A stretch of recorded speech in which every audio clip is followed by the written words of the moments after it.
शुभ प्रभात।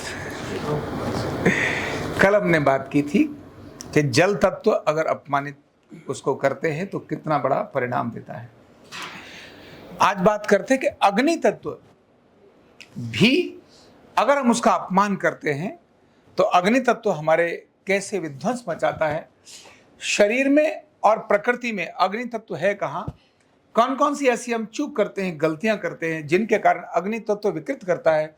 और जब अग्नि तत्व डिसऑर्डर में होता है तो चाहे प्रकृति हो या शरीर, दोनों में किस प्रकार के विध्वंस मचाता है और उसको हम कैसे ऑर्डर में ला सकते हैं, प्रसन्न कर सकते हैं, समान कर सकते हैं। तो आपने सुना होगा कि सूर्य की तरफ मुंह करके कभी पेशाब नहीं करना चाहिए। ऐसा हमारे देवता, हमारे पूर्वज हमेशा ये बात बोलते हैं कि जब भी सूर्य की तरफ पेशाब करेंगे तो सूर्य देव क्रोध में आ जाएंगे। कितना अद्भुत वैज्ञानिक। और वहीं सूर्य को सुबह जल देना है, ये सब बताते हैं। सुबह जगना है ना तो सूर्य को जल देना है, अर्घ देना है। जैसे ही सूर्य को जल चढ़ाते हैं उससे देवता प्रसन्न होता है। ये जो पुरानी बातें हम करते हैं ये बहुत अद्भुत है। लेकिन ये अग्नि तत्व है कहाँ, अग्नि तत्व का मतलब क्या है? जिन पंच तत्वों की बात करते हैं जिससे शरीर बना है, वो अग्नि तत्व यहाँ कहाँ है, कहाँ नजर आता है? तो अग्नि का मतलब होता है गर्मी, ऊष्मा। शरीर में या प्रकृति में जहां भी ऊष्मा है, जहां भी गर्मी है, वो सभी किसका प्रतीक है? अग्नि तत्व का प्रतीक है। अभी इनके डिसऑर्डर होने पर प्रकृति में क्या भूचाल आता है, तो इससे बड़ा क्या कि सारी दुनिया एक ही बात पर लगी हुई है, ग्लोबल वार्मिंग कैसे कंट्रोल करें। क्या करिए सारी दुनिया? ग्लोबल वार्मिंग कैसे कंट्रोल करें। एक केवल एक तत्व के प्रकृति में थोड़ा सा ही इम्बैलेंस, डिसऑर्डर होने के कारण दुनिया हिली पड़ी है। और वो कह रहे हैं कि अगर ये सारे ग्लेशियर पिघल गए इस ग्लोबल वार्मिंग से तो मानव जीवन समाप्त हो जाएगा। ग्लेशियर पिघल गए तो समुद्र का जल ऊपर आ जाएगा और ऐसे आने से सारी प्रकृति, सारी जो मानव जीवन है वो खत्म हो जाएगा। ऐसा एक संकट नजर आ रहा है। ये अग्नि तत्व ही है। शरीर में भी इसी प्रकार का है। तो प्रकृति में अग्नि का सबसे बड़ा प्रतीक कौन है और ऊर्जा का केंद्र कौन है? तो वो सूर्य है। कौन है? सूर्य। तो सूर्य का सम्मान भारत ने हमेशा किया है। कभी भी सूर्य का अपमान हो ऐसा कभी नहीं किया। बालक को पैदा होते ही सुबह सबसे पहले सूर्य को प्रणाम करना। जब भी कोई पूजा पाठ होता है तो वहां सबसे पहले सूर्य देव का भी आह्वान करते हैं। और बाकियों के रथ के घोड़े 4 होंगे, 2 होंगे, लेकिन सूर्य के रथ के घोड़े कितने हैं? 12 घोड़ों के रथ पर ऐसे अलग अलग कल्पना भगवान सूर्य के बारे में ऐसी की और सूर्य को भी भगवान के रूप में मांग रहे हैं। अग्नि तत्व का प्रमुख केंद्र अगर कोई है तो प्रकृति में सूर्य है। शरीर में क्या है जिसे हम देखें कि उसको अपमानित करने से क्या होता है? कौन सा पर्टिकुलर एरिया है जो शरीर में अग्नि तत्व को प्रधानता देता है? तो उसके अंदर है लीवर। कौन है? लीवर। लीवर शरीर के अंदर अग्नि तत्व का प्रधान केंद्र है। इसीलिए जब भी लीवर का फंक्शन कम होता है तो अग्नि दिखाई कहां देता है? शरीर में, लीवर में नहीं दिखाई देता। कहां दिखाई देता है? तो रक्त में दिखाई देता है। रक्त कैसा होता है? गर्म होता है।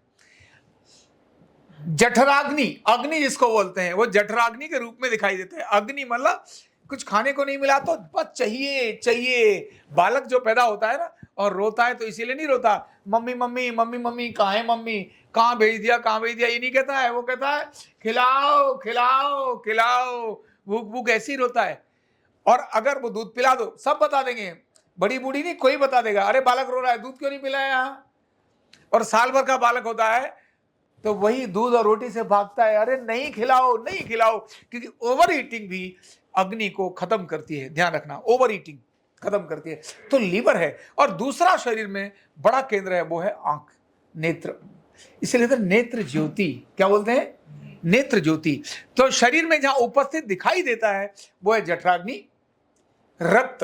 और इनको नियंत्रित करने का काम हाइपोथैलेमस करता है, लेकिन मेन केंद्र, मुख्य केंद्र है और वो है लीवर। अब ये सोचना शुरू करिए कि सूर्य को ऐसे कौन से काम हैं जिनसे प्रकृति के, जो सूर्य है, जो प्रकृति का जो अग्नि तत्व है, वो हमसे अप्रसन्न होता है, क्रोधित होता है। ऐसे कौन कौन से काम हैं जिनके कारण से वार्मिंग बढ़ती है, गर्मी बढ़ती है? तो आज का विज्ञान, आधुनिक विज्ञान इस प्रकृति का सबसे बड़ा दुश्मन है। अग्नि तत्व को डिसऑर्डर में लाने का काम अगर कोई करता है तो वो कौन करता है? आज का विज्ञान।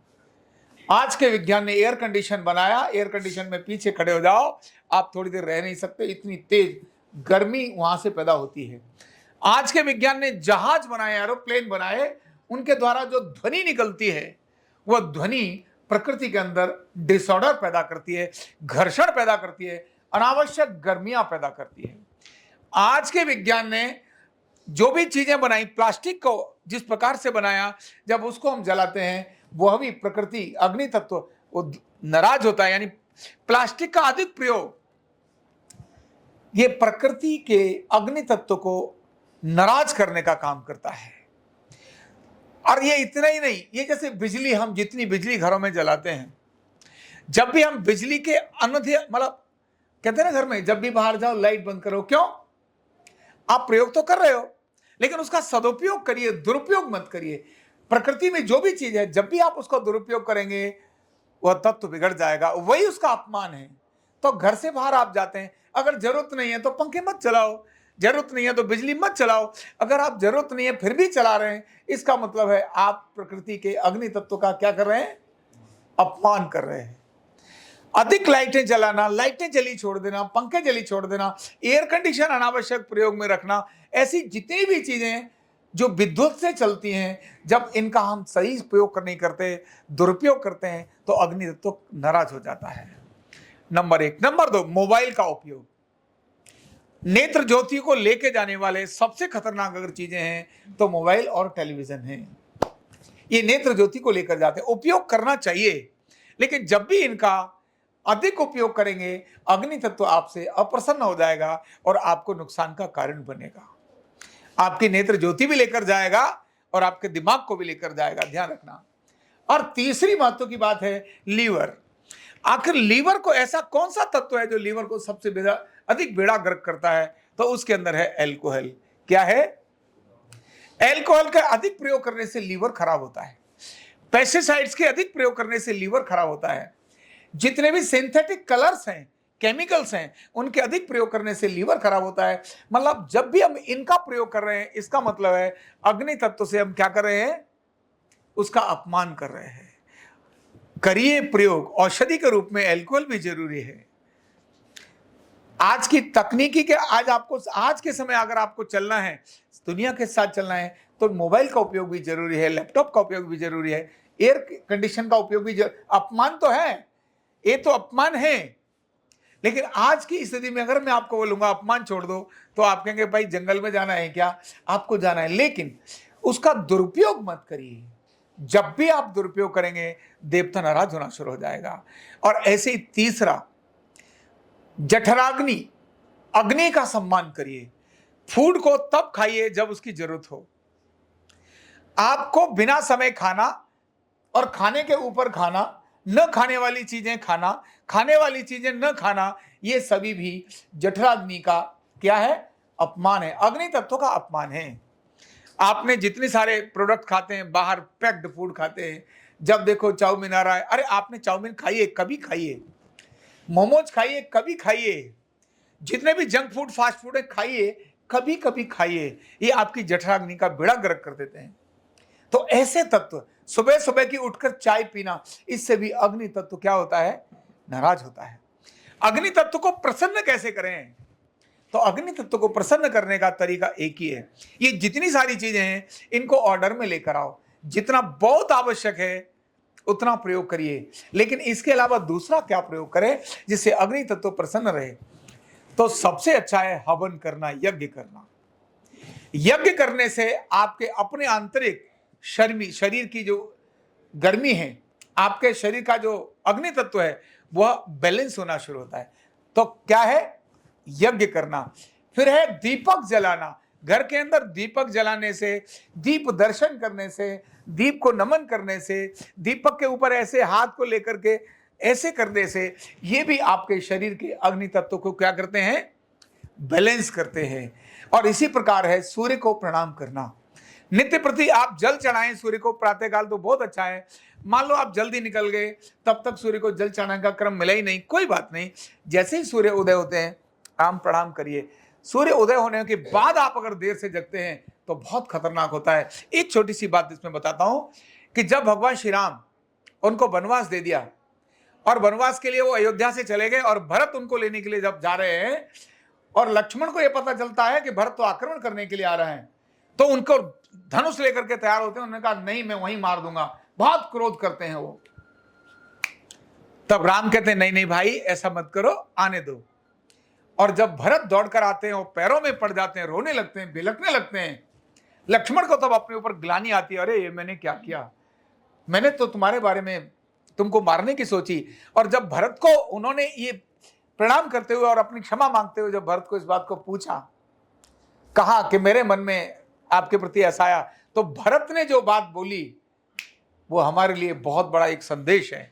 भरत ने कहा अगर मेरे मन में भी एक कल्पना भी आई हो, कहीं लेश मात्र एक विचार भी अगर आया हो कि मैं तुम्हारे ऊपर आक्रमण करने के लिए आ रहा हूं या तुम्हारे बारे में कुछ मैंने गलत भी सोचा हो, तो मुझे वो शाप मिलना चाहिए जो सूर्योदय के बाद जगने वाले व्यक्ति को मिलता है। क्या बोले? सूर्योदय के बाद जगने वाले, उठने वाले व्यक्ति को जो शाप मिलता है वह मुझे मिलना चाहिए। वह था अग्नि तत्व का इम्बैलेंस। क्या था? अग्नि तत्व का इम्बैलेंस। जो भी सूर्योदय के बाद जगते हैं उनकी जठराग्नि हमेशा मंद रहती है, उनके शरीर हमेशा कुपित, रोगों से कुपित रहते हैं, दूषित रहते हैं। क्यों? क्योंकि प्रातःकाल सूर्योदय के समय जगने से जो प्रकृति में चेंज आता है, जो ऑक्सीजन के लेवल बहुत बड़ा होता है, ये सारी सूर्योदय के समय, इसीलिए उसको ब्रह्म मुहूर्त बोला है। तो अपने शरीर के जब ये सारी चीजें समन हो जाएंगी तो मन के अंदर जो अग्नि तत्व है जिसका नाम है क्रोध, क्या नाम है? क्रोध भी अग्नि तत्व है। और क्रोध कहां से नजर आता है? आंखों से नजर आता है। कहां से नजर आता है? अगर किसी को ऐसे देखा, इसका मतलब मुंह से नहीं आता, या तो ध्वनि चाहिए, ध्वनि आवाज से, या नेत्रों से। दो ही प्रकार से क्रोध प्रकट होता है। मारना मोरना अलग है, चुपचाप स्माइल कर रहा था, ये क्रोध नहीं है। आंखों से और जबान से ही क्रोध निकल कर आता है। मन के अंदर भी जब भी हम इन प्रक्रियाओं को करेंगे उस समय पर मन का भी अग्नि तत्व समान होने लगेगा। आज मैंने, क्योंकि कम समय था, मन के अग्नि तत्व के बारे में आपको नहीं बताया। जब मन का अग्नि तत्व बिगड़ता है तब भूचाल लेकर आता है, वही शाप का कारण बनता है और वही आशीर्वाद का कारण बनता है। तो जब भी अग्नि तत्व डिसऑर्डर में आएगा, आपके शरीर में स्किन की बीमारियों को लेकर आएगा, एसिडिक बीमारियों को लेकर आएगा, जलन पैदा शुरू हो जाएगी, एसिडिटी पैदा शुरू हो जाएगी, कॉन्स्टिपेशन होना शुरू हो जाएगा, आपके अंदर हीट पैदा शुरू हो जाएगी, बर्निंग पैदा शुरू हो जाएगी, तलबों पर जलन हो रही है, मतलब न्यूरोलॉजिकल डिसऑर्डर आ जाएंगे, डाइजेस्टिव डिसऑर्डर आ जाएंगे, सर्कुलेटरी डिसऑर्डर आ जाएंगे, रिप्रोडक्टिव डिसऑर्डर्स आ जाएंगे। ऐसे अनेक सारे। अग्नि तत्व अगर तेज हो गया तो उस प्रकार का रोग लाएगा, अग्नि तत्व अगर मंद हो गया तो उस प्रकार के रोग लेकर आएगा। तो अग्नि तत्व को समन करने के जो छोटे से उपाय मैंने बताए हैं, अग्नि को प्रणाम करिए, भोजन को समय पर करिए, जल का उपयोग समय पर करिए, और ऐसी वर्जित चीजें हैं उनका उपयोग मत करिए, तो आपके शरीर का अग्नि तत्व समान होगा, आप निरोगी रहेंगे और प्रकृति भी प्रसन्न रहेगी। बहुत बहुत धन्यवाद। न्यूरोथेरेपी का कंप्लीट कोर्स सीखने के लिए जुड़िए हमारे ऑनलाइन ट्रेनिंग प्रोग्राम से और जानिए करीब 100 बीमारियों का इलाज बिना दवा और बिना मशीन के। इस न्यूरोथेरेपी ऑनलाइन ट्रेनिंग प्रोग्राम से आप घर बैठे बन सकते हैं गवर्नमेंट सर्टिफाइड न्यूरोथेरेपिस्ट। रजिस्ट्रेशन के लिए नीचे दिए गए नंबर पर अभी कॉल करें। और हाँ, हमारे वीडियो को लाइक करना, शेयर करना और चैनल को सब्सक्राइब करना बिल्कुल भी ना भूलें। धन्यवाद।